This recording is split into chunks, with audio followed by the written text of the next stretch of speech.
అతనైతే క్షేమంగా ఈ రోజు ఇండియాకైతే చేరుకున్నాడు. గల్ఫ్ కు వేరే వాళ్ళు రావాలన్నా కూడా భయపడతారు. ఈ కువైట్ను చాలా తక్కువ చేసి మాట్లాడతారు. అందరికీ నమస్తే ఫ్రెండ్స్, అందరు ఎలా ఉన్నారు? బాగున్నారా?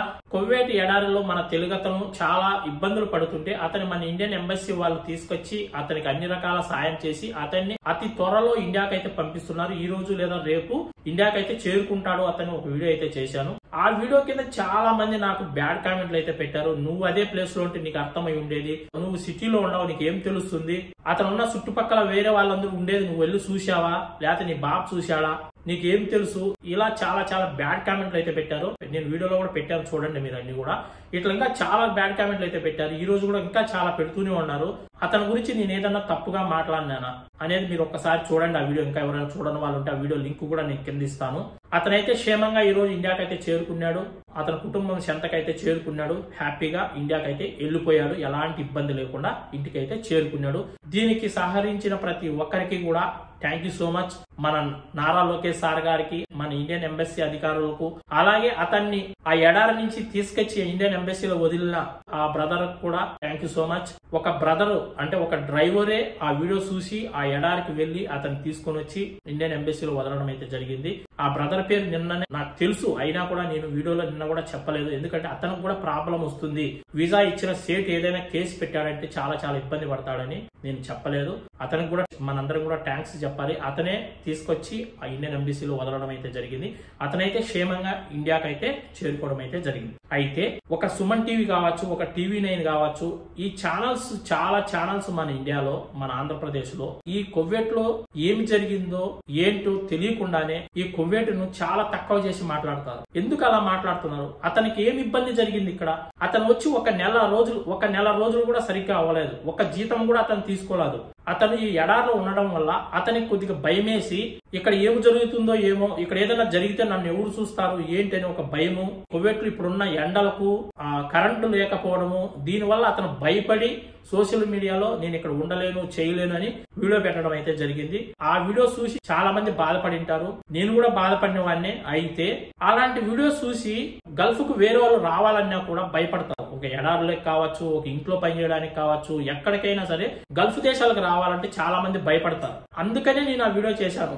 వీసా తీసే వాళ్ళు కూడా గల్ఫ్ కి రావడానికి, ఎవరికన్నా కొత్త వాళ్ళకి వీసా తీయాలన్నా కూడా కువైట్ లో ఉన్న వాళ్ళు కూడా భయపడతారు. మనకి ఎందుకు ఇంత సమస్య?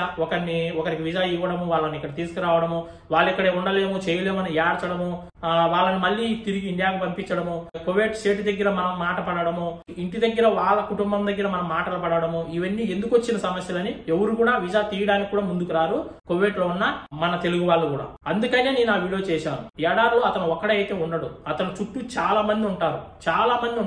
ఎడారిలో కువైట్ వాళ్ళు కూడా ఒకరినే పెట్టరు. అతను చుట్టూ 100 మీటర్లకు, 200 మీటర్లకు, 500 మీటర్లకు, కిలోమీటర్ దూరంలో చుట్టూ కూడా చాలా మంది ఇదే మాదిరి గుడారాలు వేసుకొని గొర్రెల కాడ, ఒంటిల కాడ చాలా మంది ఉంటారు. ఒకరికొకరు దగ్గర ఉంటారు. అక్కడ మన దగ్గర ఏ వ్యక్తి ఉండడు, ఒకరే ఉండాలి, ఒకరే తినాలి, ఒకరమే వంట చేసుకోవాలి, ఒకరమే ఆ గొర్రెలను చూసుకుంటూ కాపలా కాయాలి. అంత తప్ప ఇంకేం ఇబ్బంది అయితే ఉండదు. ఏమంటే ఇతను కొత్తగా వచ్చినాడు కాబట్టి ఇతను భయపడిపోయాడు. ఎవరైనా అంతే బ్రదర్. కొత్తగా గల్ఫ్ దేశాలకు వచ్చామంటే ఒక ఇంట్లో పని చేయడానికైనా, ఒక కంపెనీలో పని చేయడానికైనా, ఒక ఎడారిలో పని చేయడానికైనా, ఎక్కడికి వచ్చినా కూడా ఒక నెల 2 నెలల వరకు మనకి ఇక్కడ ఉండబుద్ధి కాదు, చేయబుద్ధి కాదు. ఏ పని కూడా మనం మళ్ళీ తిరిగి ఇండియాకి వెళ్ళిపోవాలని అనిపిస్తుంది ఎవరికైనా సరే. కొత్తగా వచ్చిన వాళ్ళని ఎవరినైనా అడగండి. ఎవరైనా కొత్తగా కువైట్కి వచ్చిన వాళ్ళు ఉంటే కామెంట్ కూడా చేయండి, పాత వాళ్ళు కూడా కామెంట్ చేయండి. ప్రతి ఒక్కరికే అనిపిస్తుంది. ఇక్కడ 10 సంవత్సరాలు ఉన్న వాళ్ళు కూడా ఇండియాకి వెళ్ళి రిటర్న్ మళ్ళీ కువైట్కి వచ్చారంటే, కువైట్కి వచ్చిన తర్వాత ఎందుకు వచ్చామబ్బా ఈ కువైట్కి మళ్ళీ తిరిగి మళ్ళీ వెళ్ళిపోదామా టికెట్ తీసుకుని అనిపిస్తుంది. పాత వాళ్ళకు కూడా 5-6 సంవత్సరాలు చేసిన వాళ్ళకు కూడా చాలా మంది అంటున్నారు టయానికి భోజనం ఉందో లేదో అని. కువైట్ వాళ్ళు ప్రతి ఒక్కటి తీసుకుపోయి ఇస్తారు. వారానికి 1-2 సార్లు వెళ్తారు. అతనికి ఏం కావాలని ముందే ఫోన్ చేస్తారు. ఫలాని వస్తువు కావాలంటే అన్ని తీసుకెళ్లి ఇచ్చొస్తారు. ఒక వారానికి సరిపడ సరుకులన్నీ ఇచ్చొస్తారు. ఈ ఎండలకి ఏం గొర్రెలను బయట ఇప్పి మేపే పని కూడా ఉండదు. వాటికి మేపేసుకుంటూ, గోధుమలు వేసుకుంటూ, నీళ్లు పెట్టుకుంటూ అక్కడే చూసుకుంటూ ఉండాలి తప్ప ఆ వాటిని ఏమి ఎక్కడ తిప్పి మేపాల్సిన అవసరం కూడా లేదు. ఒక చలికాలం మాత్రం ఒక కిలోమీటర్ 2 కిలోమీటర్లు ఆ గుడిసె చుట్టకారము, ఆ గుడారం చుట్టకారం మేపుకోవాలి తప్ప ఇంకా ఈ ఎండల కాలం అయితే వాటిని ఎక్కడ బయటకు కూడా ఇప్పే పనే ఉండదు. చాలా మంది మన వాళ్ళు, మన తెలుగు వాళ్ళు కావచ్చు, వేరే దేశస్తులు కావచ్చు, వేలల్లో ఎడారిలో పనిచేస్తున్నారు. ఎంతో మంది కష్టపడుతున్నారు. తోటల్లో ఎంతో మంది కష్టపడుతున్నారు. 20,000కు 25,000 జీతానికి చాలా మంది కష్టం చేస్తున్నారు. నేనేం తప్పు మాట్లాడినాను? ఇలా ఉంటుంది గల్ఫ్కి వస్తే. ఎవరైనా ఇంకొకరికి సాయం చేయాలంటే ఎలా చేస్తారు ఈ వీడియో చూసి అననే చెప్పా తప్ప నేనేమన్నా అతన్ని తక్కువ చేసి ఏమన్నా మాట్లాడినా? కొత్తగా వచ్చిన తర్వాత ఎవరికైనా ఇలానే ఉంటుంది. వచ్చిన తర్వాత ఓపిక సహనం అనేది ఉండాలి. కొన్ని రోజులు ఓపిక పట్టుకుంటే అన్ని సర్దుకుంటాయి. ఎడారిలో ఉన్న వాళ్ళు చాలా మంది రొట్టెలను నీళ్ళలో తడుపుకొని తింటారు. ఎందుకంటే ఆ రొట్టెలు ఎండిపోతాయి, తినడానికి అప్పలంలాగా అయిపోతాయి. అందుకోసము కొద్దిసేపు నీళ్ళల్లో వేసి నానబెట్టి తిని పని చేసుకునే వాళ్ళు చాలా మంది ఉన్నారు తెలుసా. ఇళ్లలో కష్టం ఉండదు అంటారు. ఇళ్లలో కూడా ఎంతో నరకం అనుభవించే వాళ్ళు ఉన్నారు, ఎంతో కష్టపడే వాళ్ళు ఉన్నారు. ఈ ఇంటి నుంచి ఇంకొక ఇంటికి పోతే ఆ ఇల్లు ఇంకా కష్టం ఉంటుందేమో, ఇంకా నీచంగా ఉంటుందేమో అని మనం చేస్తున్న ఇల్లే మేలు అనుకొని అక్కడే కష్టపడుతున్నారు. 2 నెలలకు ఒకసారి జీతం ఇచ్చేవాళ్ళు ఉన్నారు, 3 నెలలకు ఒకసారి జీతాలు ఇచ్చేవాళ్ళు ఉన్నారు. టైం టు టైం జీతాలు కూడా ఇవ్వరు. ఎందువల్ల కష్టపడుతున్నారు? ఎందుకు ఇంత కష్టం చేస్తున్నారు? మనకున్న బరువు బాధ్యతల వల్ల మనము పొట్ట చేత పట్టుకొని గల్ఫ్కి వచ్చి ఇక్కడి నుంచి మళ్ళీ తిరిగి మనము ఇండియాకి వెళ్ళిపోతే మనల్ని కాపాడే వాళ్ళు ఎవరు ముందుకు రారు, మన అప్పులు ఎవరు తీర్చరు. మనకు ఎంత కష్టం వచ్చినా మనం ఇక్కడే కష్టపడాలి, డబ్బు సంపాదించాలి, ఎంత కష్టమైనా చేద్దామని ప్రతి ఒక్కరు కూడా కష్టపడుతున్నారు. ఈ గల్ఫ్ లో ఏం సుఖ సంతోషాలు ఎవరికి ఉండవు. ప్రతి ఒక్కరికి ఒక ఒంటరి జీవితమే ఉంటుంది. ప్రతి ఒక్కరికి కష్టాలే ఉంటాయి. నిద్ర లేచిన నుంచి పడుకునే వరకు ప్రతి క్షణం మన కుటుంబాన్ని తలుచుకుంటూనే ప్రతి ఒక్కరు కూడా ఇక్కడ కష్టపడతారు. ఎడార్లో ఉన్న వాళ్ళైనా, సిటీలో ఉన్న వాళ్ళైనా, ఎవరైనా సరే.